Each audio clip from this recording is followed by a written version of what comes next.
Buen día, en el presente video hablaremos sobre la farmacología respecto al sistema genitourinario y a patologías neurológicas y oncológicas.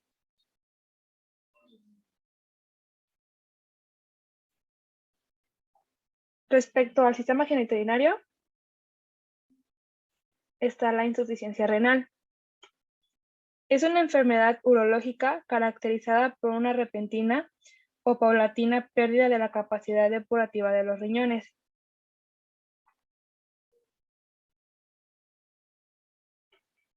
Tenemos al manitol. Este pertenece al grupo de diuréticos osmóticos.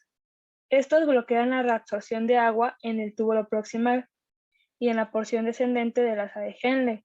Son medicamentos que se filtran en su totalidad por el glomérulo, no se reabsorben y se excretan a través de los túbulos colectores. Respecto a su farmacodinamia, tenemos que el manitol es una sustancia que no se reabsorbe, inhibe la reabsorción de agua en el túbulo proximal y en la rama descendente de la asa de Henle.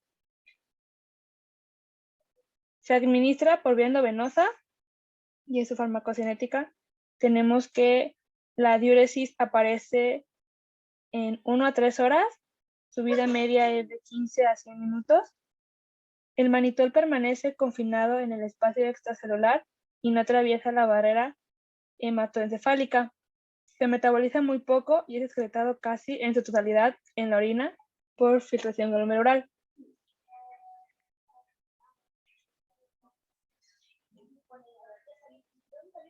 También tenemos a la furosemida. Este pertenece a los diuréticos de asa. Su acción se lleva a cabo en la porción ascendente gruesa de la asa de Henle, donde bloquean el sistema cotransportador de la proteína transmembranal, que es un ion de sodio, un ion de potasio y 2 iones de cloro. En su farmacodinamia tenemos que bloquear el sistema cotransportador de la proteína transmembranal en la rama ascendente de la asa de Henle. Al bloquear este transportador, la furosemida inhibe la reabsorción de sodio, potasio y cloro. Es administrada por vía oral e intravenosa. En su farmacocinética tenemos que se absorben en el túbulo digestivo y se une de manera alta a las proteínas plasmáticas. La furosemida por vía oral produce diuresis en los 30 a 60 minutos de la administración, con el efecto diurético máximo en 1 o 2 horas. La furosemida por vía intravenosa produce diuresis a los 5 minutos, con el efecto diurético máximo en 20 a 60 minutos, y diuresis completa en 2 horas. Su vida media es de 3 horas. Se metaboliza en 40% por conjugación a nivel hepático y el resto se elimina en la orina.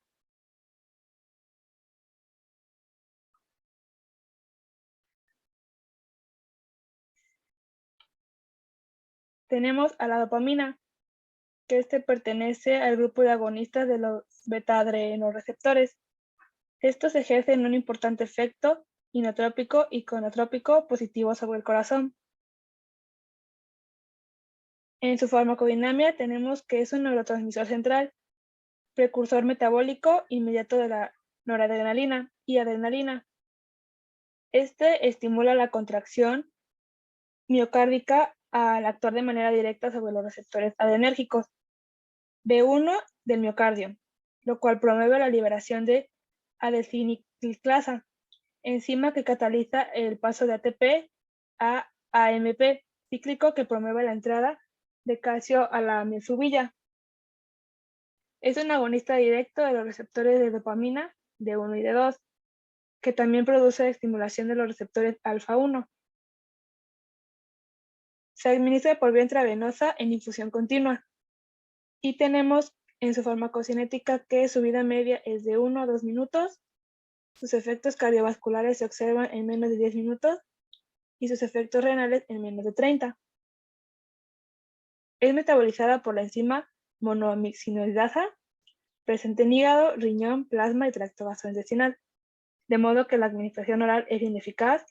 Y por último tenemos que los metabolitos inactivos son eliminados vía renal.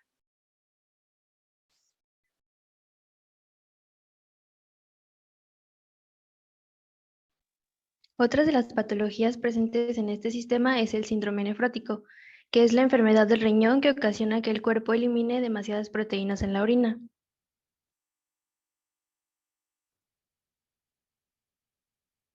Dentro de su tratamiento encontramos el lisinopril, que es un fármaco de la clase inhibidor del enzima convertidor de angiotensina, que se usa principalmente para el tratamiento de hipertensión, insuficiencia cardíaca y para mejorar la enfermedad nefropática. Dentro de su farmacodinámica encontramos que cataliza la conversión de la angiotensina 1 al péptido vasoconstrictor angiotensina 2. También va a estimular la secreción de la aldosterona por la corteza suprarrenal. Dentro de su farmacocinética encontramos que se absorbe en un solo 25% y después de una dosis oral se observan los primeros efectos al cabo de 1 hora, siendo estos máximos a las 6 horas aproximadamente. Este fármaco se distribuye ampliamente por el organismo y solo cruza la barrera hematoencefálica en cantidades mínimas. Este fármaco no se metaboliza y la mayor parte de la dosis absorbida se elimina en la orina, y por lo tanto su semivida plasmática depende de la función renal. El lisinopril es eliminado por medio de la hemodiálisis.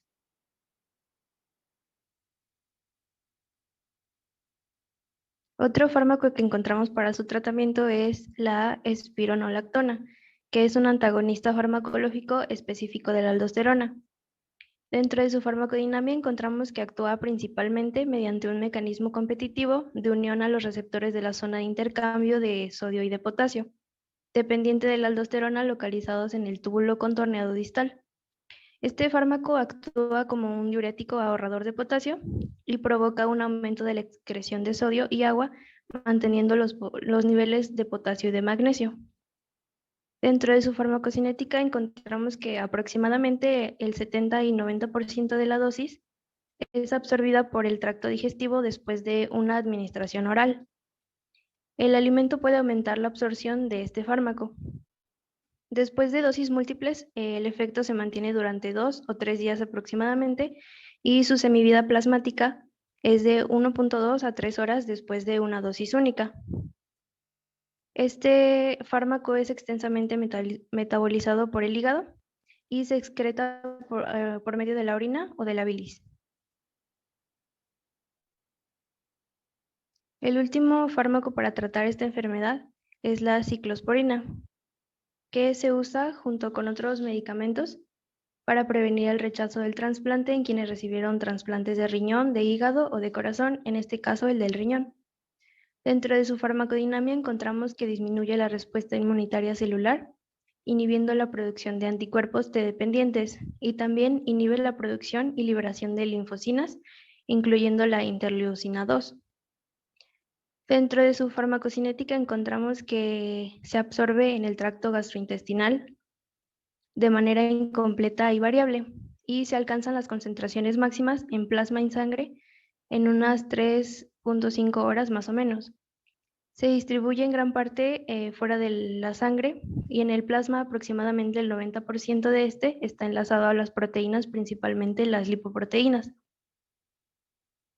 Se metaboliza extensamente por el hígado y solo el 0.1% de la dosis se excreta en la orina como fármaco inalterado.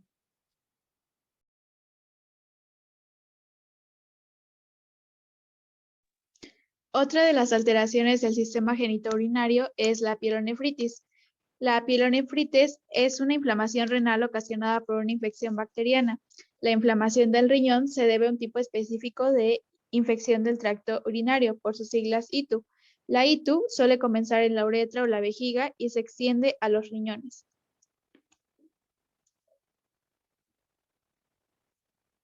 El tratamiento para dicha patología consiste en la cefalexina. Esta es un antibiótico bactericida de amplio espectro. Su farmacodinámica consiste en la inhibición de la síntesis de la pared bacteriana de manera similar a las penicilinas y cefalosporinas. Al igual que esta, se une a proteínas fijadores de penicilina y genera la síntesis defectuosa de la pared celular, lo que causa inestabilidad osmótica en la bacteria y por consiguiente su muerte. Farmacocinética. Después de una dosis oral de 250 miligramos o 500 de la cefalexina, las concentraciones séricas máximas de 9, 15 a 18 microgramos sobre mililitros, respectivamente, se logran en la primera hora, disminuyendo a 1.6 o 3.4 microgramos sobre mililitros a las 3 horas de la dosis. Los niveles séricos máximos son ligeramente inferiores y se conseguirán más lentamente si el medicamento se toma con alimentos, pero la dosis total absorbida no se ve afectada. Aproximadamente el 5 a 15% del fármaco circulante está unido a proteínas. Su vía de administración es oral.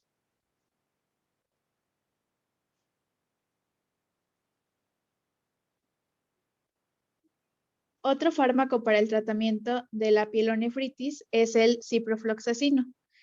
Este es un antibiótico del grupo de las fluoroquinolonas con efectos bactericidas. Farmacocinética. Se absorbe bien en el tracto gastrointestinal en un 65% y los niveles plasmáticos máximos los alcanza en 1 hora. Los alimentos y las sales de calcio no modifican la cantidad total absorbida. Es ampliamente distribuido en los tejidos como riñones, pulmones, vesícula biliar, hígado, huesos y músculos. Se difunde parcialmente a través de la barrera hematoencefálica. Se une en un 22% a las proteínas plasmáticas. Menos del 20% de la dosis es metabolizada en el hígado, dando lugar a metabolitos con cierta actividad antibiótica, pero sin repercusión clínica. Finalmente, se elimina a través de la orina en un 60% en forma inalterada. Su farmacodinamia consiste en inhibir el superenrollamiento del DNA mediado por la girasa, bloqueando así el proceso de replicación del DNA bacteriano. Tiene un espectro bacteriano extremadamente amplio, ya que actúa sobre bacterias gram positivas y gram negativas, aeróbicas y anaeróbicas. Su vía de administración puede ser oral e intravenosa.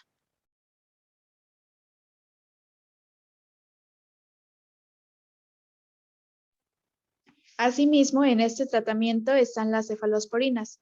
Estos son antibióticos bactericidas y su mecanismo de acción es interferir con la síntesis del componente peptidoglucano de la pared celular bacteriana a través de la unión de la proteína fijadora de penicilina e inactivación de los inhibidores de la autolisina endógena. Esta autolisina rompe las paredes celulares bacterianas y produce la muerte del microorganismo por lisis microbiana. Farmacocinética. Todas las cefalosporinas tienen una baja penetración en el líquido intracelular y en el humor vítreo. La mayoría de las cefalosporinas se excreta principalmente por la orina, por lo que las dosis deben ajustarse en los pacientes con insuficiencia renal. Su vía de administración es intravenosa.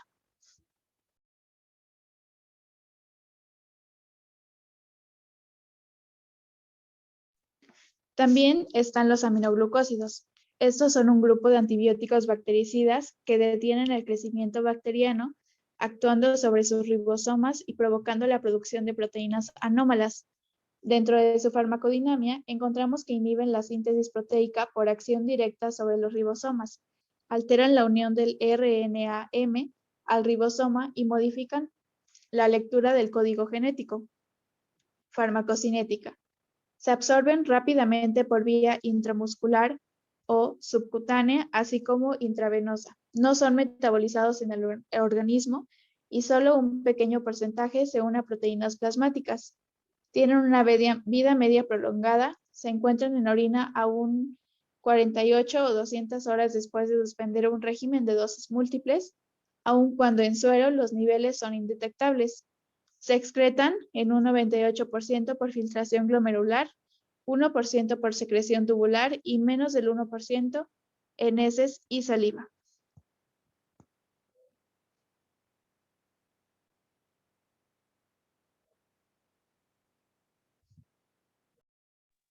Ahora les vamos a hablar de algunas patologías propias del sistema neurológico.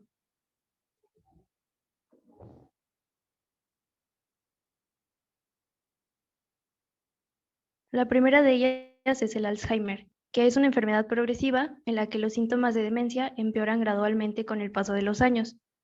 En sus primeras etapas, la pérdida de memoria es leve, pero en la etapa final, las personas pierden la capacidad de mantener una conversación y responder al entorno.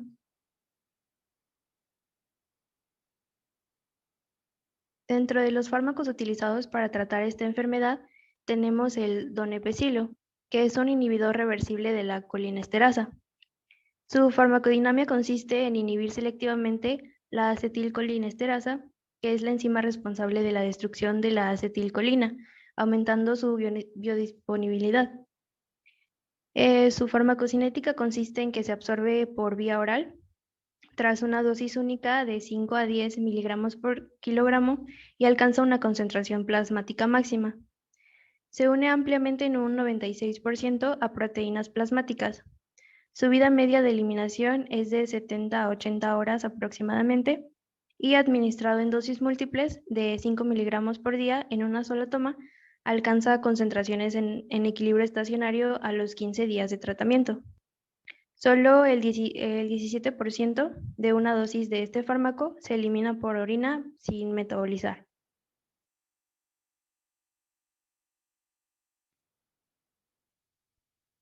El otro de los fármacos para tratar esta enfermedad es la memantina, que es un derivado de la familia de los antagonistas de receptores, que previene el deterioro y la muerte de las neuronas asociadas a una serie de enfermedades nerviosas degenerativas, incluyendo esta de la que estamos hablando. Su farmacodinámica consiste en bloquear los efectos tóxicos asociados con el exceso del glutamato y la regulación de la activación del mismo. Y su farmacocinética consiste en que tiene una disponibilidad absoluta de cerca del 100%. Las concentraciones plasmáticas máximas de este se alcanzan entre las 3 y las 8 horas. Y aproximadamente el 45% de este fármaco se une a las proteínas plasmáticas y se metaboliza solo en un 20% y se va a eliminar por vía renal, siendo la semivida de eliminación terminal de un 60 a un 100%.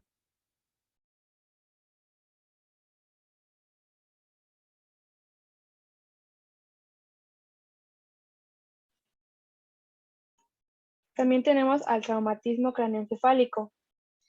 Es una disfunción cerebral ocasionada por un impacto externo, generalmente un golpe violento en la cabeza. Para su tratamiento tenemos al hidroclorotiazida.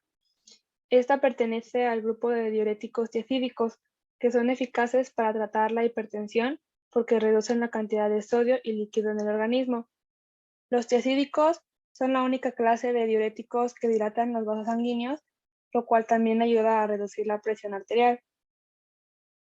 En su farmacodinámica tenemos que se caracteriza por tener una eficacia diurética moderada, actúa en el túbulo contorneado distal, bloquea el sistema de transporte de cloruro de sodio, lo que produce la pérdida de agua, sodio, cloro y potasio. También reduce la excreción renal de calcio.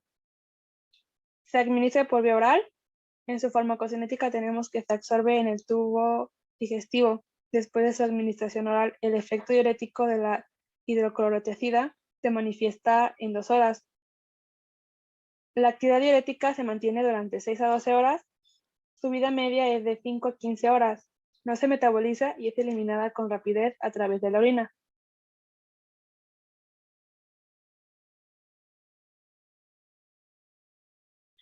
Otro es la carbamazepina. Este pertenece al grupo de anticonvulsivos antiepilépticos que previenen o estabilizan los mecanismos del sistema nervioso central para impedir que se desencadenen los desórdenes propios de los estados epilépticos. En su farmacodinámica tenemos que inhibe el transporte de sodio en las membranas excitables en los focos epileptógenos. Se administra por vía oral. Tenemos que en su farmacocinética es absorbida a través de la mucosa gastrointestinal. Las concentraciones plasmáticas se alcanzan después de 4 a 24 horas. Su vida media es de 25 a 65 horas. Esta se une a las proteínas plasmáticas en 70 a 80%. Es metabolizada en el hígado y eliminada en la orina.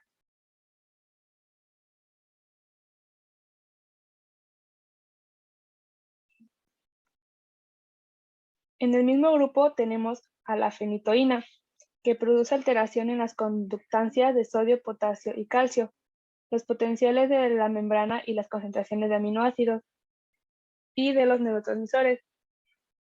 En su farmacodinámica tenemos que su sitio de acción es la corteza motora, donde inhibe la propagación de la actividad convulsiva al bloquear los canales de sodio. Se administra por vía oral e intravenosa. Tenemos en su farmacocinética que es absorbida a nivel de la mucosa gastrointestinal. Las concentraciones plasmáticas se alcanzan después de 1 a 3 horas. Su vida media es de 22 horas y se une a las proteínas plasmáticas en un 90%. Es metabolizada en el hígado y eliminada en la orina.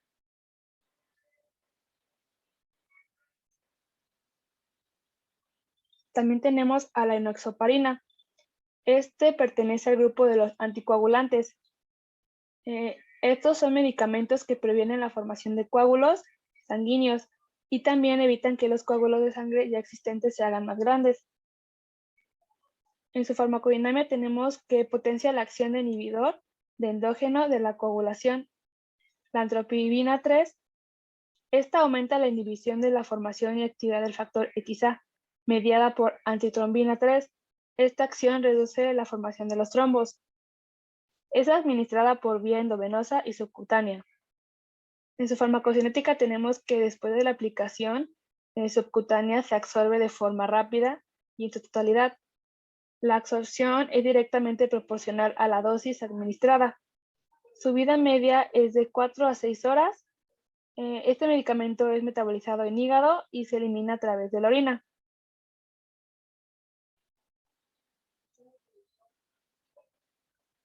Y por último está el clopidogel, que este igual pertenece al grupo de anticoagulantes.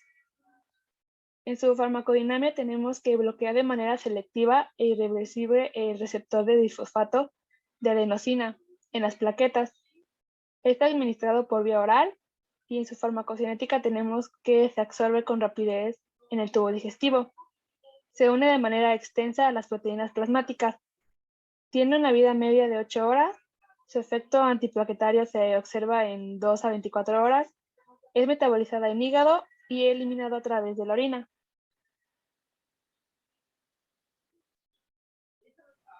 Otra alteración del sistema neurológico es la esclerosis múltiple. Esta es una enfermedad autoinmunitaria que afecta al cerebro y la médula espinal. El daño a los nervios interrumpe la comunicación entre el cerebro y el cuerpo. Su tratamiento está principalmente compuesto por los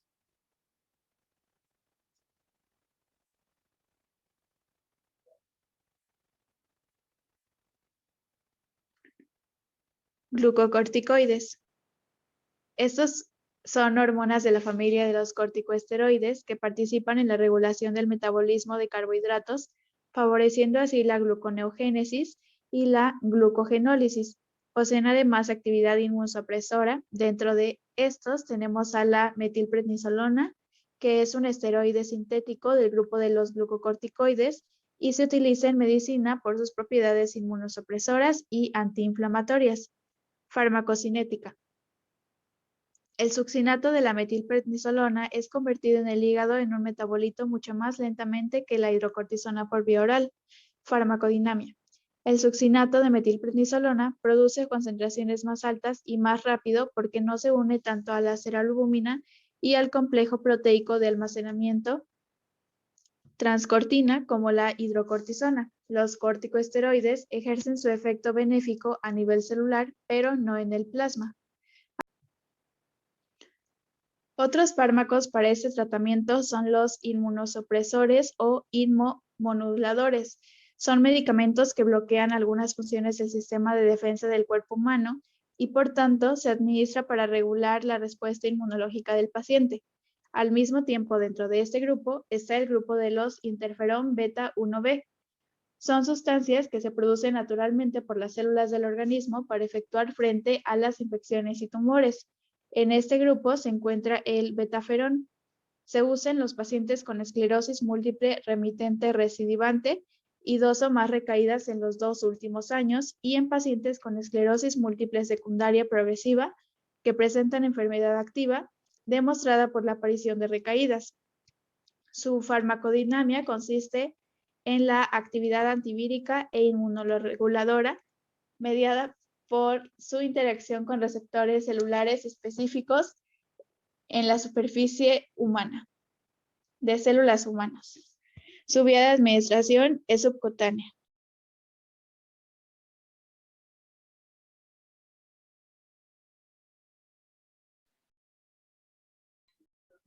Y por último tenemos al sistema oncológico.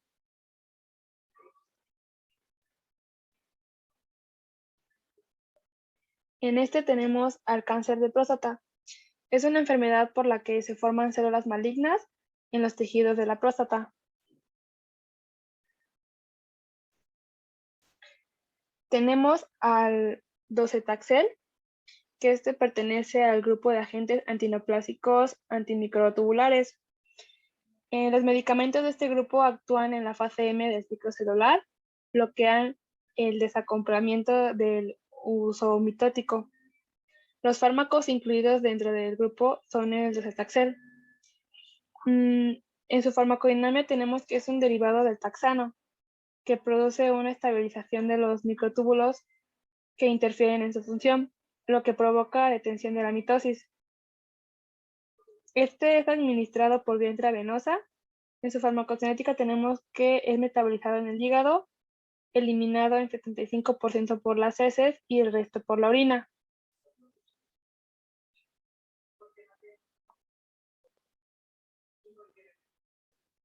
El siguiente es la tansulosina. Este pertenece al grupo de antagonistas selectivos de los receptores adrenérgicos alfa 1. Estos disminuyen la presión arterial por bloqueo postsináptico, anulando el efecto vasoconstrictor de la noradrenalina. En su farmacodinámica tenemos que es un antagonista selectivo y competitivo de los receptores alfa 1. En la próstata aumenta el flujo urinario máximo mediante la relajación del músculo liso de la próstata y la uretra, aliviando la obstrucción. Es administrada por vía oral y en su farmacocinética tenemos que se absorbe con rapidez en el intestino y su biodisponibilidad es casi completa. La absorción es más lenta si se ha tomado una comida antes de la administración del medicamento. Tiene una vida media de 5 a 10 horas, se metaboliza en el hígado y se elimina por lo regular en la orina, con alrededor del 9% de la dosis en forma inalterada.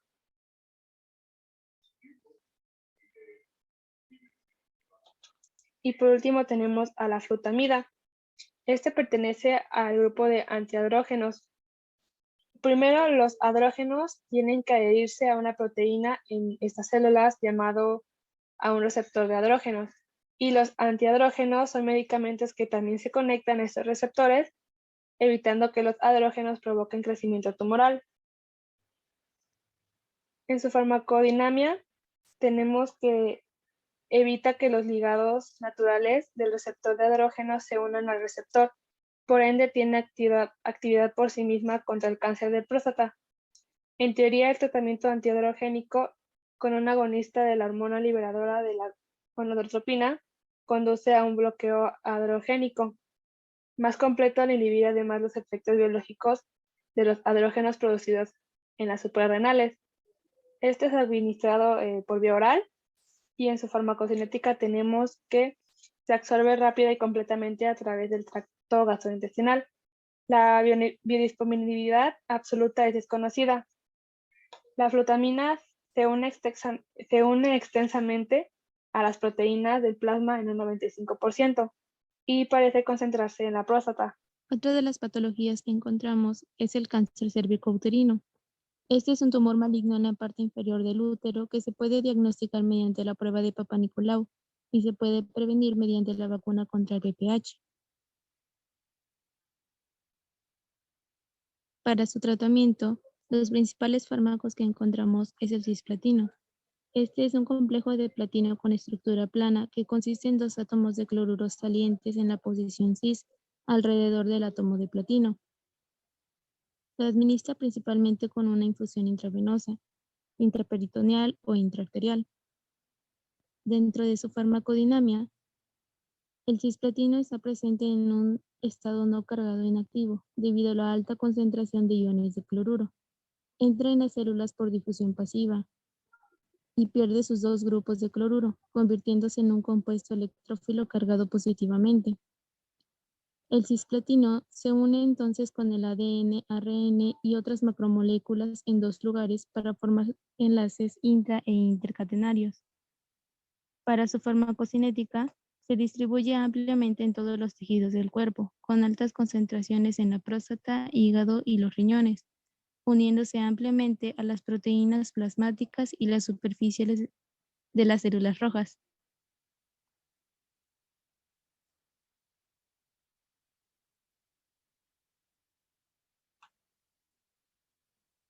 El carboplatino es un fármaco antineoplásico relacionado con el cisplatino.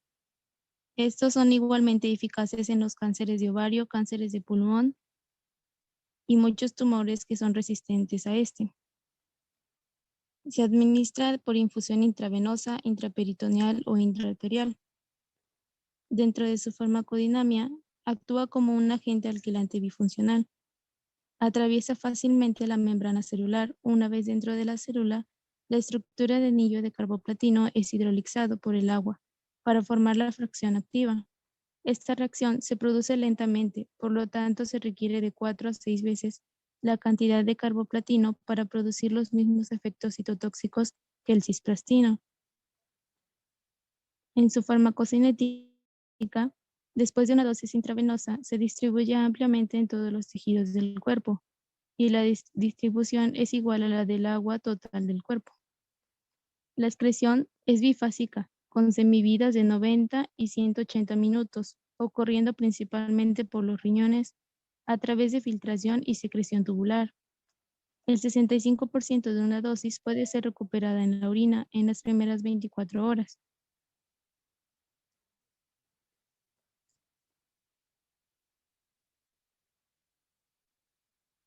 Otro de los fármacos es el Paclitaxel, o también conocido como Taxol. Este pertenece a una clase de agentes quimioterapéuticos llamados taxanos. Se administra por infusión intravenosa. Dentro de su farmacodinámica encontramos que es un fármaco antimicrotúbulos que estimula el ensamblaje de microtúbulos a partir de los dímeros de tubulina y los estabiliza impidiendo su despolimerización. Esta estabilización inhibe la dinámica de reorganización normal de la red de microtúbulos, esencial para las funciones celulares vitales en las fases mitótica e interfase. Para su farmacocinética, después de una administración intravenosa, las concentraciones plasmáticas del fármaco se reducen de forma bifásica. El rápido declive inicial representa la distribución al compartimiento periférico y la eliminación del fármaco. La fase posterior se debe a un flujo de salida relativamente lenta desde el compartimiento periférico. Tiene cierto nivel de toxicidad debido a su mecanismo de acción farmacodinámico. Es un agente potencialmente carcinógeno y genotóxico a las dosis clínicas.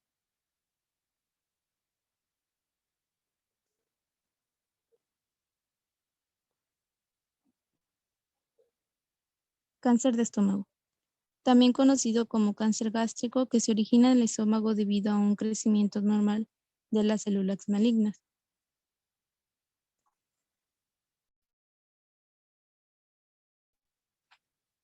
Para su tratamiento, el principal fármaco utilizado es el fluorouracilo. Esta es una pirimidina fluorada que pertenece a la clase de los antimetabólitos antineoplásicos. Difiere del uracilo en un átomo de flúor añadido en la posición 5. Está administrado por vía tópica o parentalmente, inyectable para este tipo de cánceres. Dentro de su farmacodinámica, el fluoracilo es un antimetabolito que inhibe la timidilato sintasa y por lo tanto interfiere con la síntesis del RNA y el DNA. Para su farmacocinética se administra por infusión intravenosa, siendo su farmacocinética lineal. Este se distribuye ampliamente por todos los tejidos, pero no cruza la barrera hematoencefálica. Se une en un 94% a las proteínas del plasma, en particular la glicoproteína ácida alfa 1. Su semivida en las fases alfa, beta y gamma es de 4 minutos, 36 minutos y 11.1 horas. respectivamente. La primera semivida representa la rápida distribución del docetaxel por los tejidos, mientras que la semivida gamma representa el aclaramiento del fármaco desde el compartimiento periférico. Existe una correlación entre el área bajo de curva y el grado de neutropenia e inicio de retención de líquidos.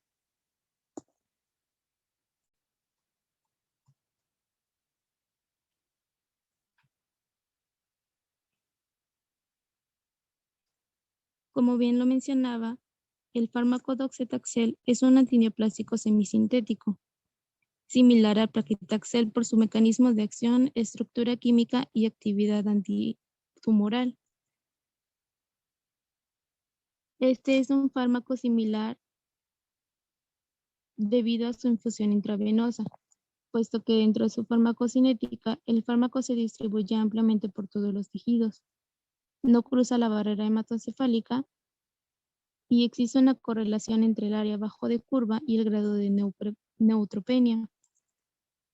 Actúa sobre los microtúbulos de las células cancerosas. Su mecanismo de acción pertenece a los taxanos, difiere de los alcaloides del vinca, y aunque ambos tipos de fármacos se fijan a la tubulina, el docetaxel estimula el ensamblaje de los microtúbulos y estabiliza su formación inhibiendo la despolimerización.